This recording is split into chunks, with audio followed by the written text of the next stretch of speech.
everybody, it's Nikki, and today I'm going to be doing the Tropes tag. That is a new tag that was created by Jess Reads Books. I will link her original video down below so you can check it out. I definitely recommend checking out that video and the rest of the videos on our channel. She's one of my faves to watch. But I really liked her video and thought that the questions were really interesting. And I kind of like how it kind of focuses on tropes, but also kind of acknowledges that there are things that annoy us and like kind of turns them on their heads. So I thought it was really neat and I wanted to give it a go today. So the first question is, hopelessly devoted. Name 2 characters from separate series that you ship. So running theme on a lot of these questions is I really had to think on a lot of them, which I liked. I didn't have an immediate answer for most of them. There were just a couple where I was like, I know the answer to that question. For this one, I thought about it for a while, and I think if I'd never really thought about like shipping 2 characters from different series, so I started to think of like some of my favorite characters and who would make like a good pairing. And if I had to pick one, I think I would say Luna Lovegood from Harry Potter and Count D from Pet Shop of Horrors. I don't know why, I just think that their like personalities and outlooks on things and stuff, I just feel like they would make a really good couple. Like also that they would just get along really well. Question 2, damsel in distress. Name a female main character who didn't need a man to complete her. So there were a couple different books that I was kind of thinking about, or characters rather, that I was thinking about, but I think my final answer is going to be Valeria from Being Mrs. Dracula by Faith Marlowe.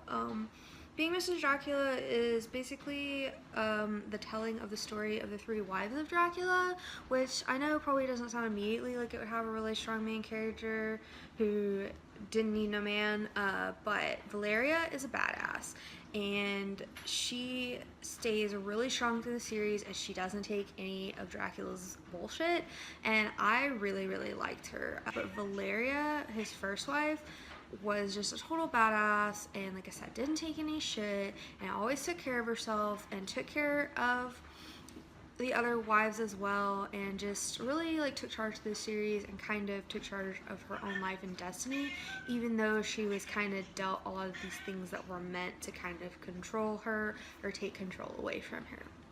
So I just think that she really fits this prompt very well. Yuki!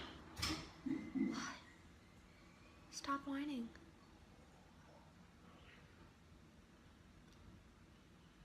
Ridiculous cat.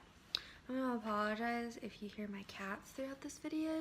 For some reason, they're being really loud, and my older cat Yuki is like freaking out, which, I mean, like, she's paranoid and weird, so that's pretty normal for her, but I don't know why she's being really loud right now.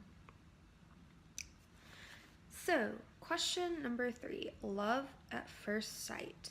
Name your OTP, or one true pairing. So another tough one, and my choice for this is probably gonna seem really weird, and I'm gonna explain it. But it's Ellie and Oscar from Let the Right One In. And that probably seems really weird, and I know that if they do end up staying together forever, there's gonna be a lot of murder death in their wake, but I just, between all the things that Ellie went through and all the things that Oscar has gone through in his life, I think they both deserve happiness. They're very cute together, they're very sweet, and I just, like, by the end of the book, I feel like even though, like, yeah, their life is going to leave a trail of violence behind them, that they deserve happiness and deserve each other. Like, I feel for them and I want them to be together forever. So, yeah. Probably not the most conventional, like, pairing, but it's one that I was like, those 2. Question number 4, mental illness as a quirk. Name a book that represented mental illness well. So the book that, this is one of those prompts that like immediately when I read it, I was like, I know what book that I want. This is actually a nonfiction book. It's Loud in the House of Myself by Stacey Pershaw. It's a memoir. It is her memoir. And so it's, and she has bipolar disorder. So it's a memoir, autobiography written by someone who lives with mental illness from their perspective, and it goes all the way from her childhood through adulthood and kind of her struggles growing up, and also like with navigating the mental health care system and figuring out, you know, kind of what her mental health situation is, how best to help herself, and kind of overcoming that kind of stuff. In addition to bipolar disorder, she also struggles with eating disorders throughout her younger years, and so it's just kind of a really awesome, powerful book that I just really enjoyed. I don't have bipolar myself, but my sister does, and I do personally have depression, anxiety, PTSD, and OCD, so I do kind of know that struggle of dealing with the mental health care system, and also from my sister kind of what bipolar disorder looks like and how living with that can be. And so I found it to be like a really honest depiction, and I liked that it was kind of writing about mental illness from the perspective of someone that lives with it, and kind of her journey of, yes, the suffering through it, but also getting the help, and kind of figuring out the ways that worked for her to be able to live a better and happier life. And there are some low moments, there are some moments, that's one of the things that I love, that was kind of like the honesty of the book. There are moments where it starts to get better and then it tanks again, which happens. But it wasn't just sunshine and rainbows from like, oh, I'm gonna get help for this, and then it's all better and nothing ever goes wrong again, because that's not how things are usually. If it is that way for you, that's awesome for you, but it's a lifelong thing. So I just felt like that was a really good book for if you want kind of a view of mental illness. The next one is The Chosen One. Name a main character that did or almost did ruin a series for you. Because I'm almost done with it, but I'm still currently reading it, the one that immediately came to mind is Dan Randolph from the Grand Tour series. I started reading Power Set for Tome Infinity and Beyond, and that character is the reason I am still not done with that book. The plot is cool, like, it's not like the most original or greatest plot in the world, but it's like, it could be like a quick, easy, fun read or whatever for like a techno thriller. But man, do I hate the main character, Dan Randolph. He's just not a pleasant person. I don't like him at all. I don't want him to succeed. He's kind of an asshole. He's a little bit of a misogynist. He's just really selfish. He's got that kind of entitled atmosphere. He's just, I don't like him. I don't like him as a person. And it makes it hard to get through the book or like really be rooting for him whenever you don't like him. And the Grand Tour series is like, I think there's like 18 or 19 books, and I did look at synopsis just in case maybe he's not in all books, but he's totally in most of them, I believe, except like the later ones that take place after he dies. So yeah, I don't like him. He's definitely my one for that trope. So question 6 is friends to lovers. Name a duo that went from friendship goals to relationship goals. This was also another recent read. I'm going to say Sal and Clara from the Cybernetic Tea Shop by Meredith Katz. This was a little short story, little romance-y novel that I read recently, and it was adorable. And I really did like that, like, there was the progression where, like, you know, Clara began going to Sal's little tea shop, and Sal is used to either being ignored or treated badly by humans. Sal is basically like a sentient robot that has true AI.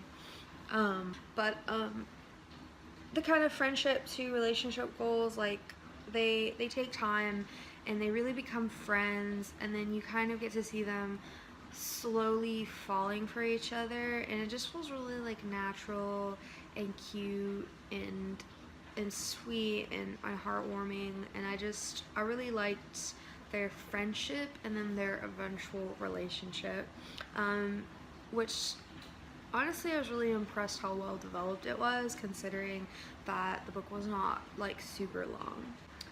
Okay, number 7, Amnesia. Name a book you would forget for one reason or another. So this one is going to be Heart of Darkness by Joseph Conrad. I read it in the 10th or 11th grade, and I don't remember like anything from it. And we spent like, I don't remember if it was 3 weeks or like a full 6 weeks on this book. Like, not only reading it, but like spent a long time analyzing and like working on it and doing stuff with it. And I did read it for like school and like participate and all that.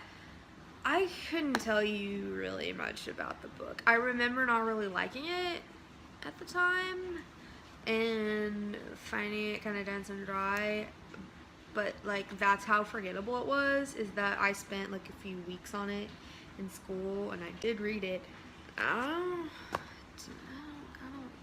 There are other books from high school that like I could tell you about and like I remember well, so it's not even like the years of time, it's just it was so forgettable for me personally. Alright, next one, Bad Boys. Name your favorite villain. So my recently most favorite villain is probably going to be the Shrike from Hyperion. It's just a really neat being creature thing. I have only read the first book of the Hyperion Cantos, Hyperion itself, but I just like, in all the different perspectives and stories and stuff that like recounting that the Shrike comes up in that book, I just find it like a really fascinating antagonistic force. It's just really, I like my villains interesting, and I just think that the Shrike is really interesting. Okay, so this last one I feel bad about. This last one is Missing Parents or Adults. Name a book that could have benefited from a bit of parental guidance or adult supervision. So this one I actually like mulled over for a long time, and the reason is I don't really read a lot of books that have primarily children, teenager, young adult characters, and so it was really hard for me to like think of a book at all that like didn't have parents or guardians present that did have that kind of younger set of characters, and then on top of that being like, okay, would any of these have like benefited from parental supervision? I couldn't really think of any, to be honest, and I don't really want to give that answer. I guess Kit's Wilderness would probably have benefited from some adults, because they did some really dangerous, crazy stuff down in those mines, and they probably should have been supervised down in the mines, but I mean, everything turned out okay, and so I guess that doesn't really count. And then I thought about the ear, the eye, and the arm, but that would have basically destroyed the whole plot of the book, because they get out, and it's been a while since I read it, but if I remember right, they like get out and they're wandering through unsupervised, all the siblings in it. That's like the whole plot of the book, so if they had had adult supervision, I mean, like, the book wouldn't have happened. So, I feel bad that I don't have a better answer, but that's kind of what I could think of. So the last prompt is girl gang or guy gang, and that is to tag some people. So I'm gonna tag 4 people, and I will link their channels down below so you can check them out because they're all channels that I super enjoy watching. I would like to tag Sam from Sarcasm and Sci-Fi, Alex from Hey Little Thrifter, Tom from TJ Reads the Stars, and Jenna from Bibliofilth. So if they want to do the tag, they can consider themselves tagged. I hope you enjoyed this video. If you like my videos, be sure to click the subscribe button down below so you can always check them out. And if you like this video, click that like button. Have a great day.